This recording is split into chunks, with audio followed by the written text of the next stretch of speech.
everybody, my name's Danielle and I am with Northwest Veg today. And I'm super excited because I have been working on finding a more whole foods and budget friendly replacement for the liquid just egg. If you're not familiar with it, they also have the patties as well. So this has been one of the groundbreaking different kinds of vegan options that has come out within the past couple of years. This is just the egg patty.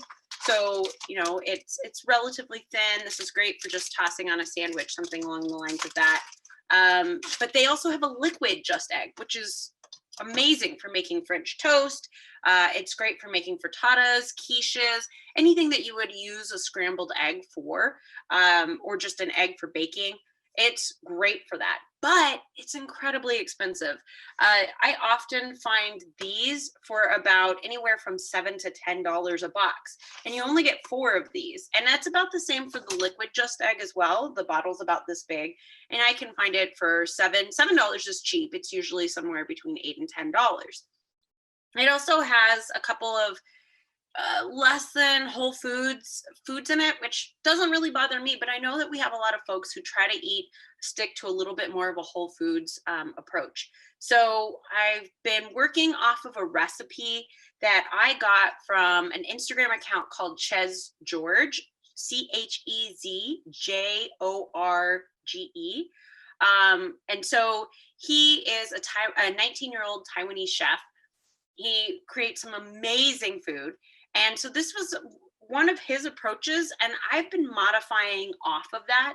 So I'm going to go through a little bit about the recipe and a little bit about why it works and some of the reasons why I'm going to be modifying in different directions.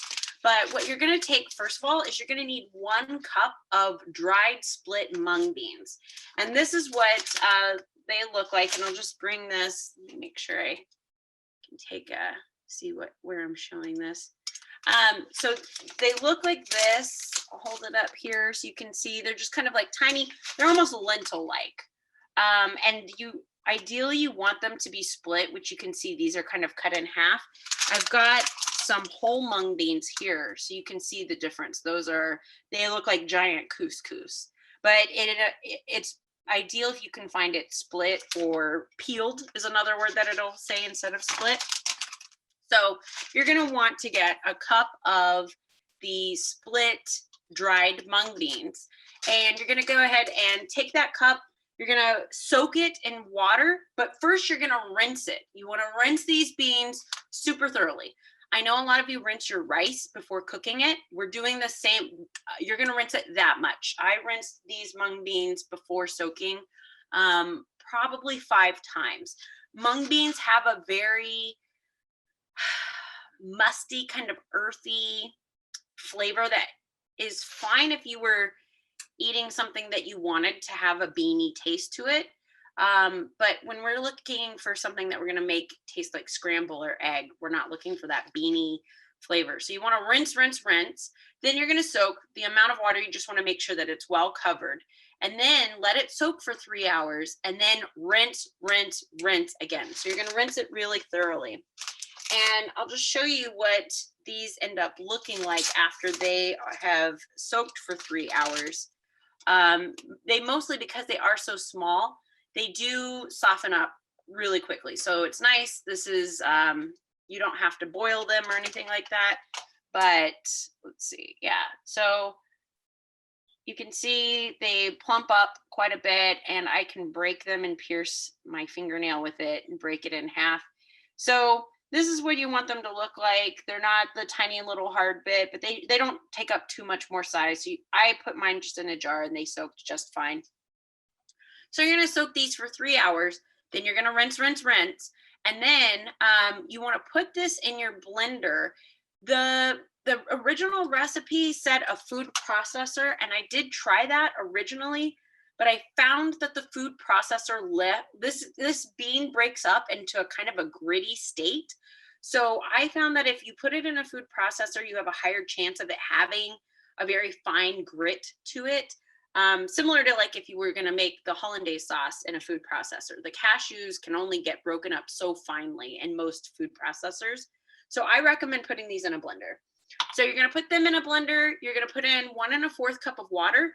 I actually think you could probably do 1 1/2 cup of water. The original recipe comes out a little thick. I'll show you what it ends up looking like. And then you're going to do 1/4 cup of canola or some other neutral oil. You could put in refined coconut oil. You would want to make sure it's refined. Otherwise, it's going to have a coconutty taste. But I'll show you what it ends up looking like once you put those in, and you're going to blend it until it is smooth, just like you would for a cashew cream. And I'll show you here. It just comes out kind of looking like just a yellow gravy. It's pretty thick. This has been out of the blender for just maybe like 40 minutes. So you can see it holds onto the fork really well. And that's what I'm saying is I think you could actually put a little bit more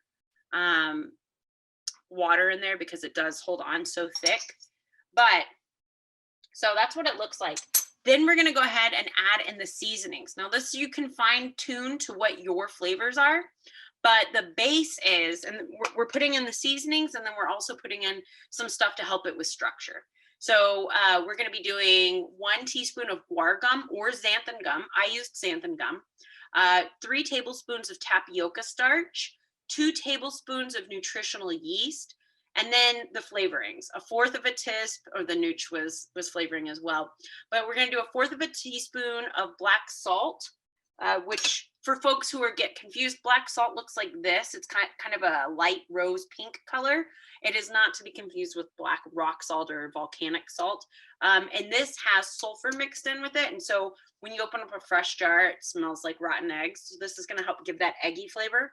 I actually ended up putting in 1/2 teaspoon of black salt. And then the recipe originally called for 3/4 teaspoon of traditional salt. So I just did 1/2 teaspoon of black salt, 1/2 teaspoon of traditional salt. I might up the black salt next time and just take down the traditional salt to 1/4 teaspoon. 1/2 teaspoon of onion powder, 1 teaspoon of sugar, 1/2 teaspoon of turmeric, which is going to help give it more of an orangey or like that yellow eggy look. And then 1/4 teaspoon of paprika, optional. I went ahead and put that in as well. So you can see down here, I've got a nice skillet. I'm going to put just a touch of oil on here, and my skillet's been heating up. So we add in all of those extra ingredients. You don't have to put that in the blender. You can just mix it in with a whisk, but you are going to want to make sure that you use a whisk just to evenly distribute it. And look, you can see how goopy this is, right? It's very, very thick. That's why I think I'm going to store it at this state, but before I cook it, I'm going to add extra water to it, because what we find is that it can get a little dense when we cook it on the skillet. But just to show you what it ends up looking like, these are some pieces of the earlier batches that I've made, and it grills, it browns really nicely. You can see it tears really nicely. So it's got very good eggy texture, and I'm really happy with that. So I'm going to go ahead and add in just a little bit. I'm going to take a small jar and mix up everything, because I'm making this in small batches, because like I said, it's still being tested. Now, last time for the cooked bits that I just showed you, I took 1/4 cup of the mixture, and then I added a tablespoon of water, and I added 1/4 teaspoon of baking powder. And the baking powder helped fluff it up, but you wouldn't want to add that until you're getting ready to cook. So that's something that I would add in just at the end, because otherwise it'll get activated in the fridge, and then it'll deactivate, and it'll be like you never put it in. So I'm going to go ahead and add my tablespoon of water in this.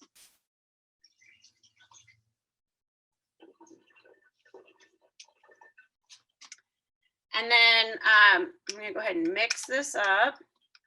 I also ended up putting in a little bit of black pepper, just because I really wanted to help make sure that I was getting like a good flavor. Now, one thing to note, when you first put in the mung beans and when you first put in those mung beans in the oil and then you blend it, it is going to have a really bad, it smelled like burnt plastic to me, to my nose. I wasn't super stoked about it. And it actually has kind of a burnt plastic taste too.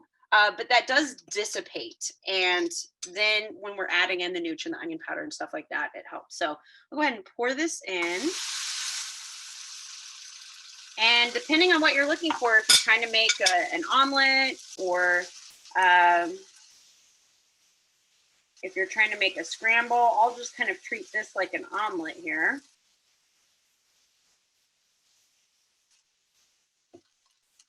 And we'll just let that cook. Now, a couple of reasons why this recipe works. And I want to give my complete credit to Chef George for being able to kind of backwards engineer this recipe. But there's a couple of reasons why this works. One of them is because mung beans are so high in fiber. They're really, really high in fiber. They're also really high in protein.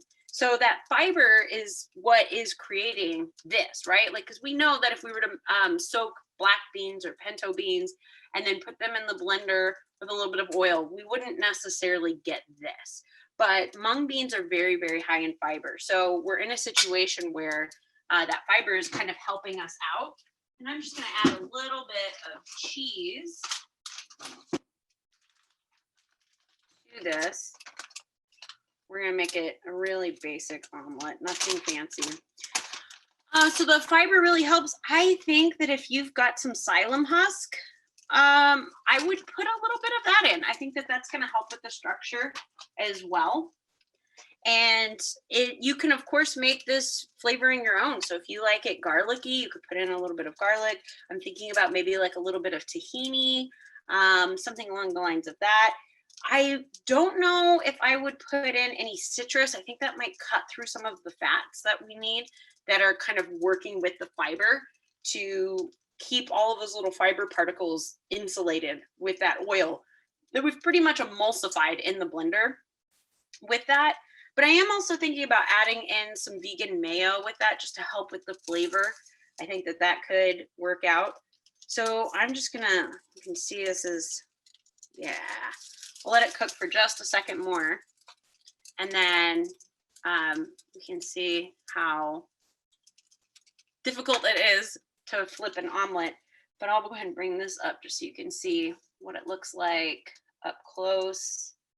I'm really, really excited about this. I think it has a lot of promise.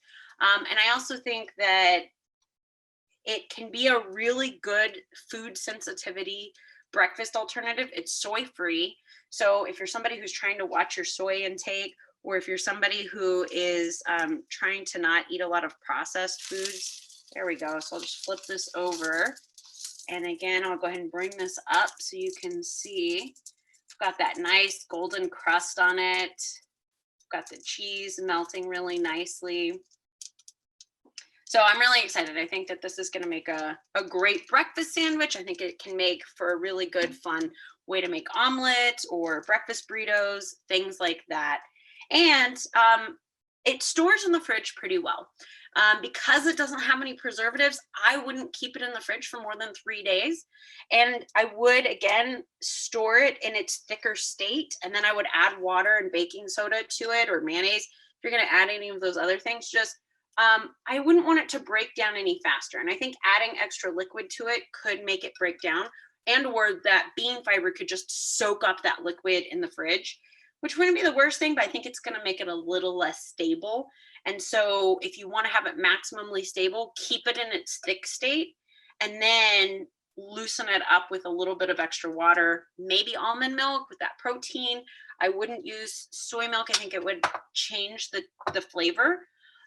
Because we all know, as we talked about in some of the other sauce series, like with gravy and stuff, that it can impact the flavor.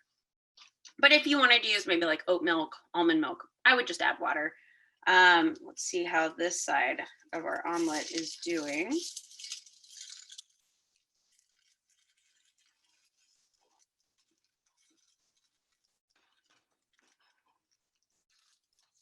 Oh yeah, that's looking good. Go ahead and bring this up. Yeah, nice and golden. Really good crisping there. It's like nice and so we'll just go ahead and let this cook for just a second more. And then we'll do a quick dive into a hollandaise sauce, which you could put on your bagel sandwich. You could put on your omelet. You can use it as a dip. Hollandaise sauce is one of those things that has a very decadent feel to it, but it's actually super easy to make vegan. And this is something that is a benefit to folks who are eating plant-based over someone who's using the traditional chicken's eggs, because what it is doing is it is taking a protein and a fat with the egg and then emulsifying it into an oil. But you have to do it without it turning into oily scrambled egg.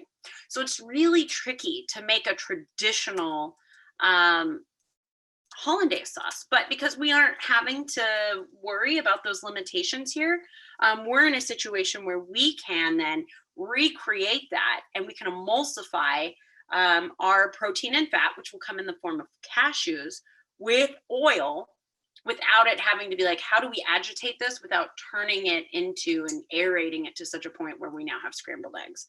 So let's see if this guy is done, and I'll get a plate for it.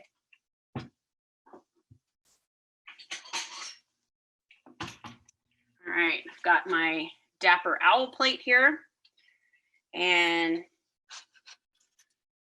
give this guy a little flip, see if he's nice and, yes. Okay, so put that there, and again, you can see how nice and even it is. I'm gonna go ahead and turn this off so I don't keep cooking over my poor phone. And I'll cut this in half, and we can kind of see the texture. You can see a lot of steam coming out of there. And yeah, nice, gooey, cheesy. I'll hold this up here so you can see too the texture. This is a little bit better light. Nice and crisp outside, good texture. We can hold it up. It's nice and gooey.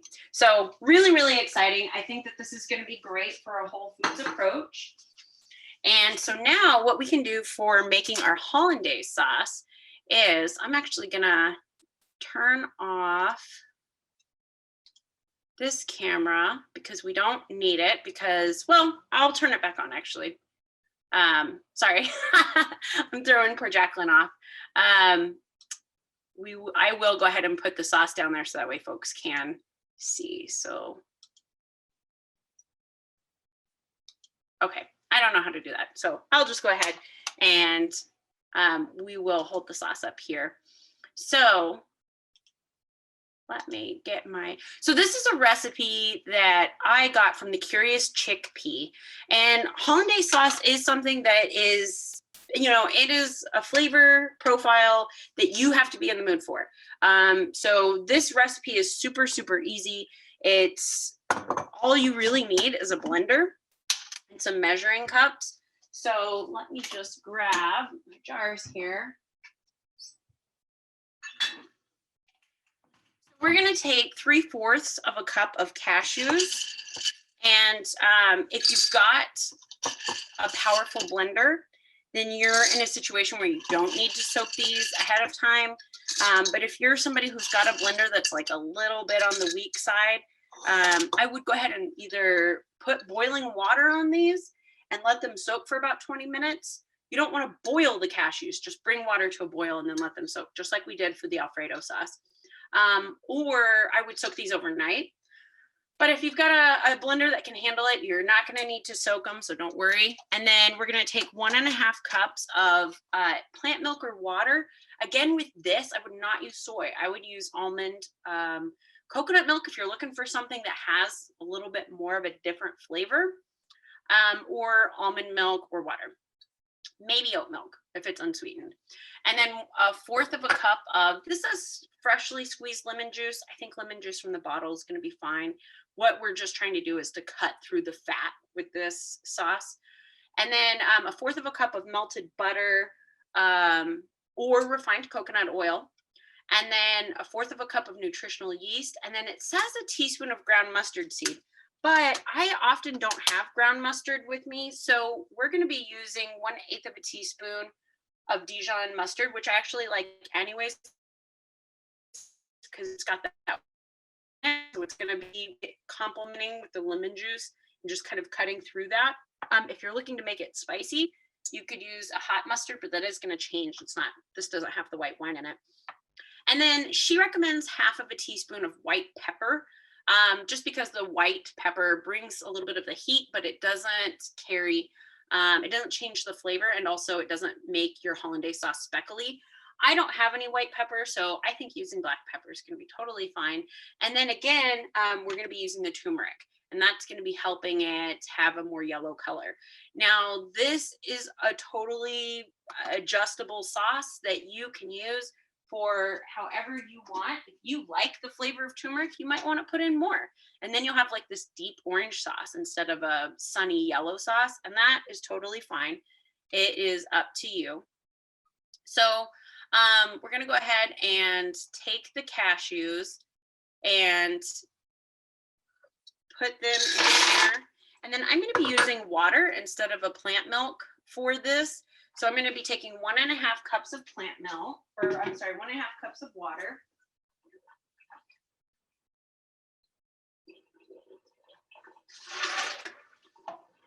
And because I've got a Vitamix, I know that this can handle having just raw cashews. Again, let these guys soak if you have something that needs a little bit extra help. And then I'm just going to take all of the rest of the ingredients and we're going to go ahead and put them in the blender together. Now, another thing that if for some reason you don't have lemon juice or mustard on you is if you've got a honey mustard dressing in there, you could easily just put in a tablespoon of that honey mustard. If you also don't have the 1/4 cup of lemon juice, then you could also put in vinegar. I wouldn't put in 1/4 cup of vinegar. I would use apple cider instead of white. I would probably do 2 tablespoons, just because lemon is a flavor that you want to be able to taste. Apple cider vinegar, not so much. This is cutting through the fat and adding that lemon mustard flavor. But if you don't have it, just use apple cider vinegar. Don't go for the apple cider vinegar taste, just cut through the fat. And then we're gonna go ahead and have the 1/4 cup of our vegan butter. I'm gonna be using Earth Balance, but again, if you wanted, you could easily use refined coconut oil. If you want it to have a coconut flavor, then you don't have to use refined. You could just use normal coconut oil. And I actually think having a hollandaise sauce that has a coconut milk and a coconut oil could be really good if that's what you're looking for. But you have to plan that ahead. So then we're going to take our 1/4 cup of our nutritional yeast here, and we're going to add that in. And this is such a great recipe too, because nutritional yeast has so many folic acids and vitamins that our bodies need, and it tastes so super good. Now this is when it's asking for the mustard seed, which I already said I'm going to be using just a little bit less of Dijon mustard. I don't like my hollandaise sauce to taste too mustardy, so that's why I'm going to go a little light on this. I can always add in more if I want. So instead of it being the 1 teaspoon, I'm going to do something that's closer to this, which is closer to about somewhere between 1/8 and 1/4 of mustard, just because I'm not really crazy about having a super mustardy flavor. And then it asks for 1/2 teaspoon of white pepper. I'm going to go ahead and put in that amount of black pepper and just be okay with having a speckly hollandaise sauce.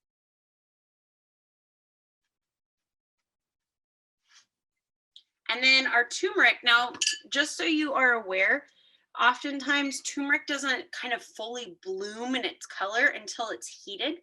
So if you put in your turmeric and you feel like this is not yellow, this is like a pale cream color. Once you heat it up, then the turmeric kind of blooms. So don't feel like you have to add in more and more turmeric if you haven't heated it up. That's going to be fine. So this is 1/4 of a teaspoon to 1/2 of a teaspoon. 1/2 a teaspoon is going to give you more color. But once you pass that 1/2 teaspoon, then you start to taste the turmeric, especially if you went light on the mustard and the lemon. So that's up to you on just how much you want. And you can put in a little bit of cayenne pepper. I am going to skip that, and I'm going to go ahead and mute the audio just so that way you guys don't have to hear my blender. And then I'll be right back with our freshly made hollandaise sauce. Okay, so you can see this is pretty watery. This is pretty loose here. I'm going to go ahead and pour some in a jar so that we can see it. So this is what it's looking like right now. It looks almost like a glass of milk of some kind. You can see it's not very yellow. So what we could do is we could put this in a pot, cook it down, reduce it just a bit. I would expect to cook this for about 10 minutes on medium low heat. You don't want this to fry. We don't want to like have the bottom burning while the top is slightly simmering. So just put it on medium heat, medium low, depending on what your stove settings are.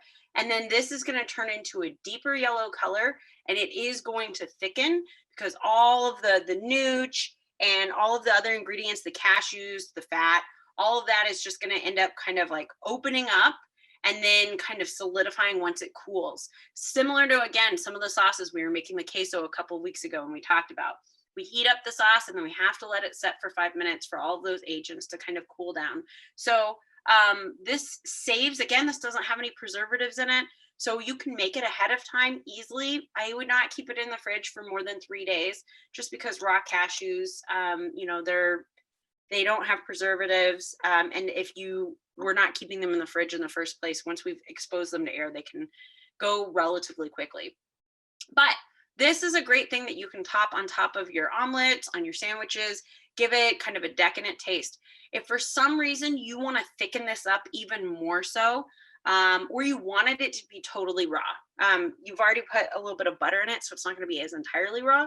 But let's say that you didn't want to have to cook this, then I would go ahead and add in a little bit of flaxseed, and then just let it sit and then stir it and then add in a little bit more flaxseed as needed, and that'll thicken it up without you cooking it. And while you're cooking it, if you feel like it's still just, even after reducing it, it's not giving you the texture you're looking for, add in that flaxseed and then you can go from there. But now I've given you some tools to be able to have kind of a whole foods based, relatively cheap, really easy to throw together and celebrate. Maybe for Mother's Day, you can make a beautiful omelet or eggy sandwich and a hollandaise sauce to celebrate your favorite mom. Thanks, everybody.